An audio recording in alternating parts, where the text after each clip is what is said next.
যে সংসারে মা অতি চালাক সে সংসারের মেয়ে খুব দ্রুত তালাক হয়। যদিও একটা স্লোগানের মতো তৈরি করা এটা, তবে এটা ম্যাক্সিমাম সত্যি কথা। কারণ মা বেশি যেখানে চালাক সেখানে তার মেয়ে বেশি তালাক হয়। এখানে নিয়ম হচ্ছে আমরা ধর্মীয় মূল্যবোধটা সন্তানদেরকে শিখাবো। শ্বশুর বাড়িতে যাওয়ার পরে আমরা তাদেরকে কোনো ধরনের কুপরামর্শ দিতে পারি না। আমরা তাদেরকে এমন কোনো কথা বলতে পারি না যেই কথার ইফেক্টটা তার শ্বশুর শাশুড়ি বা তার হাজব্যান্ডের উপরে পড়বে। তাই মেয়েদের বা মহিলাদের মাতবরি যেখানে, সেখানেই একটু সমস্যা বেশি। সে যে কোনো সেক্টরে হোক, যে কোনো জায়গায় হোক, যেখানে মহিলাদের মাতবরি সেখানেই একটু সমস্যা বেশি আমাদের হয়ে থাকে। তাই যেই ঘরে মা বেশি চালাক সেই ঘরের মেয়েদেরই তালাকের প্রবণতাটা অনেক বেশি। তাই আমরা চেষ্টা করব যে যারা মা আছেন তারা সন্তানদেরকে এমন কোনো বিষয় উদ্বুদ্ধ করবেন না, এমন কোনো পরামর্শ দিবেন না। কারণ আমরা মানুষ, আমাদের জীবনে দুঃখ কষ্ট চড়াই উতরাই সব কিছুই থাকবে। এর মধ্যে দিয়ে আমাদের জীবন পাড়ি দিতে হবে। এই পৃথিবীতে এসেছি আমরা পরীক্ষা দিতে।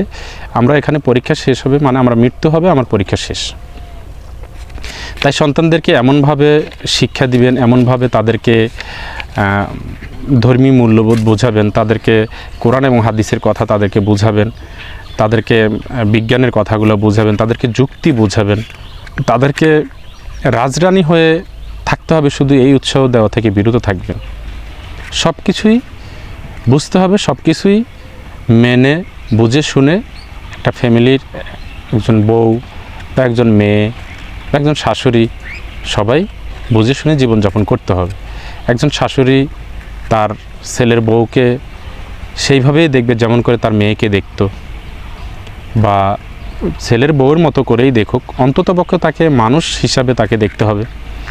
একজন ছেলের বউ তার শাশুড়িকে শ্বশুরকে শ্বশুর শাশুড়ি হিসাবে না দেখুক, সে যদি অন্তত এই চিন্তা করে যে মানুষ, একজন মানুষকে একজন মানুষ কিভাবে ভালোবাসতে হয়, তাকে কিভাবে শ্রদ্ধা করতে হয়, সম্মান দিতে হয়, এটা হলে এনাফ।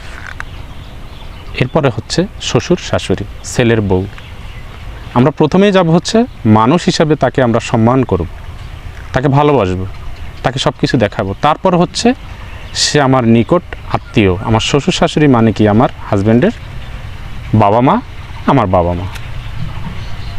তারপরে হচ্ছে শাশুড়ি চিন্তা করবে সে একজন মানুষ, মানুষের মতো করে তার সাথে ব্যবহার করবে, মানুষের মতো করে তাকে দেখবে। তারপরে চিন্তা করবে ও সে তো আমার ছেলের বউ, আরও কাছে। তাহলে আমার মনে হচ্ছে যে কোনো ফ্যামিলিতেই তেমন কোনো সমস্যা হওয়ার কথা নয়, যদি ধর্মীয় মূল্যবোধটা বজায় রাখা হয়। আর যেই ফ্যামিলিতে বলছিলাম যে মা বেশি চালাক, মেয়েকে বিভিন্ন ধরনের কুপরামর্শ দেয়, শাশুড়ির সাথে ভালো আচরণ করে না, শ্বশুরের সাথে ভালো আচরণ করে না, এবং হচ্ছে স্বামীর সাথে ভালো আচরণ করে না, সব সময় চাই চাই চাই। তারপরে দেখাচ্ছে হচ্ছে অমুকের এত কিছু আছে, অমুকের এটা আছে, অমুকের বউকে অমুকে এটা দিয়েছে, অমুকের শ্বশুর এটা দিয়েছে, অমুকের এটা আছে, তোমার নাই কেন, তুমি পারো না কেন, তুমি কেমন স্বামী, আমি এটা করব না, আমার এটা ভালো লাগে না, আমি এই কাজ পারবো না, আমি ওটা পারবো কেন। এইসব হচ্ছে আল্লাহ সুবহানাহু ওয়া তাআলার দেওয়া জ্ঞান আমাদের মধ্যে না থাকার কারণে আমরা এরকম করছি। আজকে কম্পিটিশন করছি আমরা, এই করে আমাদের সংসার ধ্বংস হয়ে যাচ্ছে। আর আপনি যে আপনার হাজব্যান্ড পেয়েছেন এর জন্য আল্লাহর কাছে অনেক দোয়া করেন।